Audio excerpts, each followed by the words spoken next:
안녕하세요. 나의 사랑하는 책입니다.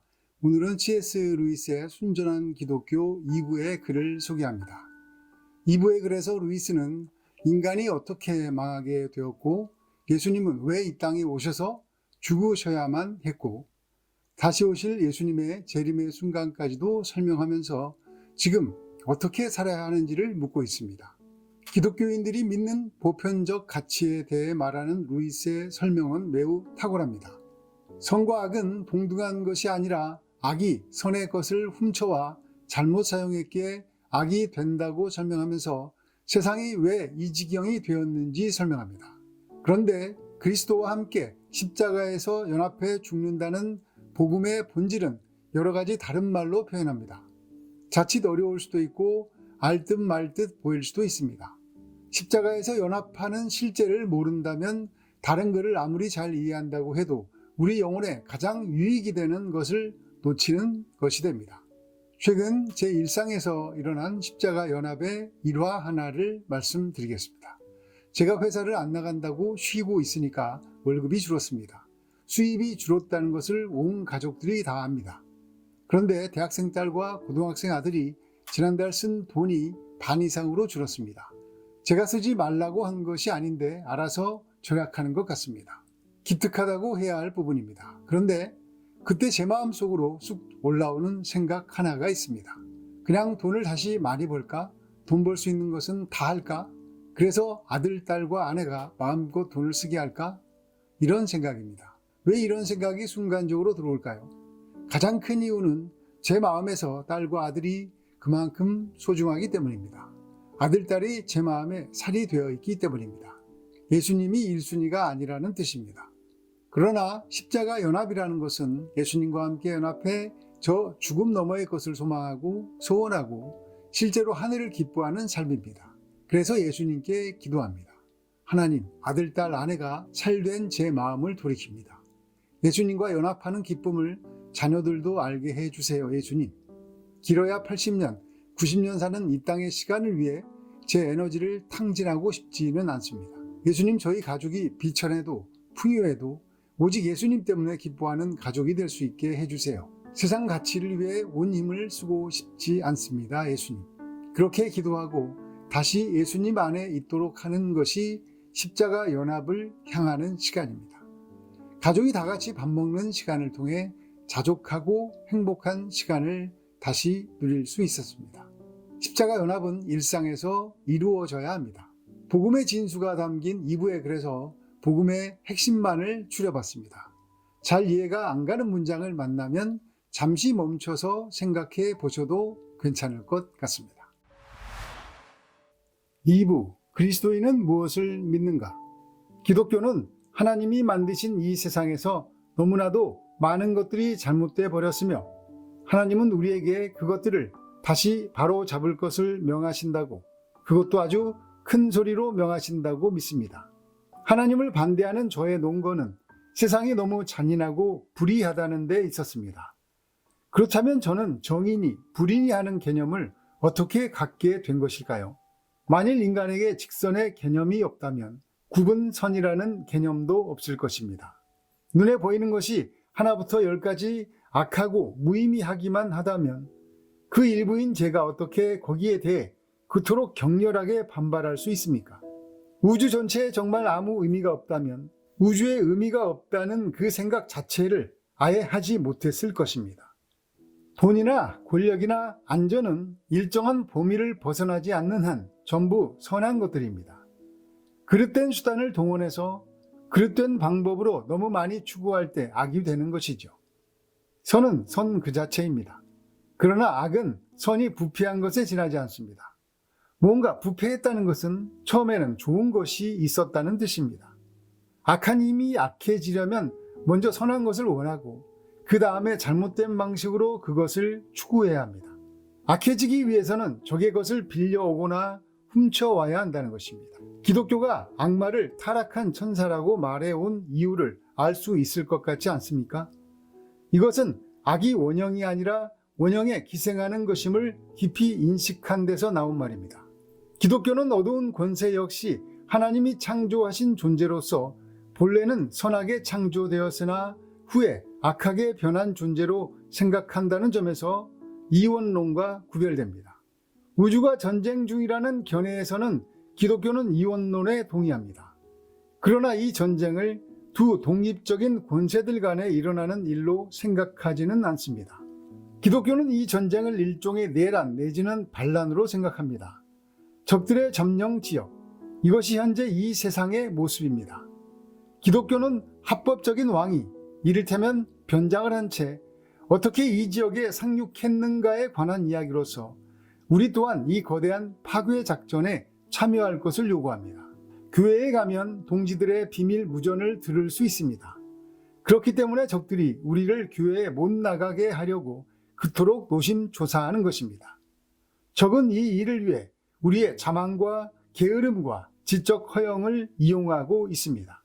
하나님이 가장 고등한 피조물에게 주고자 하시는 행복은 사랑과 즐거움의 절정에서 자유로우면서도 자발적으로 하나님과 연합하며 이웃과 연합하는 데서 생겨나는 행복으로서 거기에 비하면 지상에서 남녀가 나누는 가장 황홀한 사랑조차 물탄 우유처럼 싱거울 것입니다. 물론 하나님은 인간들이 자유를 잘못 사용할 때 어떤 일이 벌어질 것인지 잘 알고 있습니다. 그러나 그는 그런 위험을 감수할 가치가 있다고 생각하신 것이 분명합니다. 좋은 재료로 만든 피조물일수록 더 똑똑하고 강하고 자유로운 피조물일수록 옳은 길로 가면 그만큼 더 선해지지만 그른 길로 가면 그만큼 더 악해지는 법입니다. 사탄이 우리 옛 조상들의 머릿속에 불어넣어준 생각은 그들도 하나님과 같이 될 수 있다. 스스로 자신의 주인이 될 수 있다. 하나님 밖에서 하나님과 상관없이 스스로 행복을 만들어낼 수 있다는 것이었습니다. 하나님은 그분 자신을 넣어야 달릴 수 있도록 인간을 만드셨습니다. 인간은 여러 문명을 건설했습니다. 훌륭한 제도들을 고안했습니다. 그러나 매번 무언가가 잘못됐습니다. 출발은 잘한 것 같았고 처음 얼마가는 제대로 가는 것 같았지만 곧 고장나 버렸습니다. 인간은 잘못된 연료를 놓고 달리려 하고 있습니다. 이것이 바로 사탄이 지금껏 우리에게 해온 것입니다. 자기 발을 밟히지도 않았고 자기 돈을 도난당하지도 않았으면서 다른 사람의 발을 밟고 돈을 훔친 당신의 죄를 용서해 주겠노라 선언하는 사람이 있다면 과연 어떻게 생각해야 할까요? 그런데 예수가 바로 그런 행동을 한 것입니다. 기독교 신앙의 중심은 그리스도의 죽음이 어떤 방식으로든지 간에 우리로 하여금 하나님과 바른 관계를 맺게 해주며 새로이 출발하게 해 주었다는 데 있습니다. 음식이 어떻게 영양분을 공급하는지 정확히 모르는 사람도 밥을 먹을 수는 있습니다. 이처럼 그리스도가 하신 일이 어떻게 효력을 갖게 되는지 모르는 사람도 그 일을 받아들일 수는 있습니다. 인간이 빠져있는 공경이란 어떤 것일까요? 스스로 독립적인 위치에 서려고 한 것, 스스로 자기의 주인인 양 행세하려 한 것입니다. 타락한 인간은 개선의 필요가 있는 불완전한 피조물이 아니라 손에 든 무기를 내려놓아야 하는 반역자입니다. 무기를 내려놓고 항복하면서 잘못했다고 말하는 것, 그동안 잘못된 길을 걸어왔음을 깨닫고 삶을 처음부터 다시 시작할 준비를 하는 것, 이렇게 항복하는 과정, 전속력을 다해 뒤로 도는 동작을 그리스도인들은 회개라고 부릅니다. 회개하는 것은 일종의 죽음을 겪는 것을 뜻합니다. 회개란 하나님께 돌아간다는 것이 어떤 것인지를 보여주는 하나의 표현법일 뿐입니다. 그러니까 하나님께 회개하지 않고 당신께 돌아가게 해 주소서라고 구하는 것은 당신께 돌아가지 않으면서도 돌아가게 해 주소서라고 구하는 것이나 다름없습니다. 하나님께서 도와주시면 회개할 수 있지 않을까요? 맞는 말입니다. 하지만 대체 어떤 뜻에서 하나님이 우리를 도우신다는 것입니까? 하나님의 죽음을 나누어 가질 때에만 우리는 회개라는 죽음을 시도할 수 있습니다. 그러나 하나님이 죽지 않는 한 우리는 그의 죽음을 나누어 가질 수가 없습니다. 그리고 하나님은 인간이 되지 않는 한 죽으실 수 없습니다. 극작가가 무대 위로 걸어 나오면 연극은 끝난 것입니다. 하나님은 틀림없이 세상을 침공하실 것입니다. 어떤 이들에게는 너무나도 아름답게, 또 어떤 이들에게는 너무나도 무섭게 다가와 더 이상 선택의 여지를 주지 않을 그날에 가서야 그의 편이라고 나서봐야 무슨 소용이 있겠습니까? 그때 하나님은 너무나도 압도적이어서 피조물들은 저마다 거역할 수 없는 사랑에 뒤덮이든지 거역할 수 없는 공포에 뒤덮일 것입니다. 그때야 어느 편에 설 것인지 선택하려 들면 이미 늦습니다. 지금 오늘 이 순간이야말로 옳은 편을 선택할 수 있는 기회의 때입니다. 저는 지난해 처음 올해 두 번째로 온 가족이 여름 휴가를 해외로 다녀왔습니다. 해외여행을 자주 안 했기 때문인지 올해 휴가도 재미있었습니다. 가족들에게 마음껏 돈을 쓰라고 했습니다. 그런데 한 가지 깨달은 것이 있었습니다. 돈을 쓰는 재미가 돈을 버는 재미 못지 않다는 것이었습니다. 돈 쓸 때가 더 좋은지 돈 벌 때가 더 좋은지 묻는다면 아마도 대부분 돈 쓸 때라고 답은 하겠지만 실제로는 돈을 쓸 때보다도 돈을 벌 때 더 좋아하는 자신을 보게 될 것입니다. 돈 쓰는 것은 잘 즐기지 못하지만 돈 버는 것은 아주 자연스럽게 즐긴다는 뜻입니다. 제가 돈을 써야 하고 시간도 많이 써야 하는 유튜브를 하는 이유는 무엇일까요? 유튜브 수익도 거의 없는데 유튜브를 하는 이유는 오직 예수님 때문입니다. 그럼 이렇게 말씀하시는 분이 가끔 계십니다. 그건 당신이 돈을 좀 덜 벌어도 되는 상황이니까 그 유튜브를 할 수 있는 것 아닙니까? 재정적으로 넉넉하니까 여유롭게 그 일을 하는 것 아니냐는 질문입니다. 맞는 말입니다. 그런데 예수님이 좋지 않으면 못합니다. 돈이 많아도 돈이 적어도 돈의 노예가 될 가능성은 똑같은 것과 마찬가지입니다.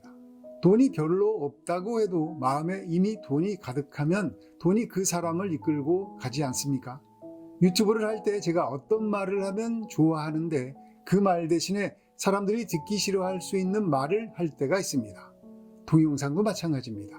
구독자가 줄어드는 동영상이 있고 많아지는 동영상이 있습니다. 그런데 반응에 마음을 두지 않고 하나님이 원하시는 것을 따라가는 것은 정말 십자가가 없다면 불가능한 일입니다. 땅에서 끊임없이 뭔가 잘 되고 싶어하는 죄인이기 때문입니다. 돈을 많이 벌고 싶은 제 마음을 십자가에서 못 받게 하시고 또 못 받게 하시는 하나님이 저는 놀랍습니다. 제 힘으로 돈 버는 일을 포기할 그릇이 안 된다는 것을 또 너무 잘 알고 있기 때문입니다. 루이스의 복음이 이해되셨다면 그것을 실제 일상에서 삶으로 살아내시는 것은 이제 여러분의 몫입니다. 하나님으로부터 믿음을 선물 받고 하나님을 깊이 사랑하는 그리스도의 몸으로 살아가는 은혜가 여러분에게 있기를 예수님의 이름으로 축복합니다. 감사합니다.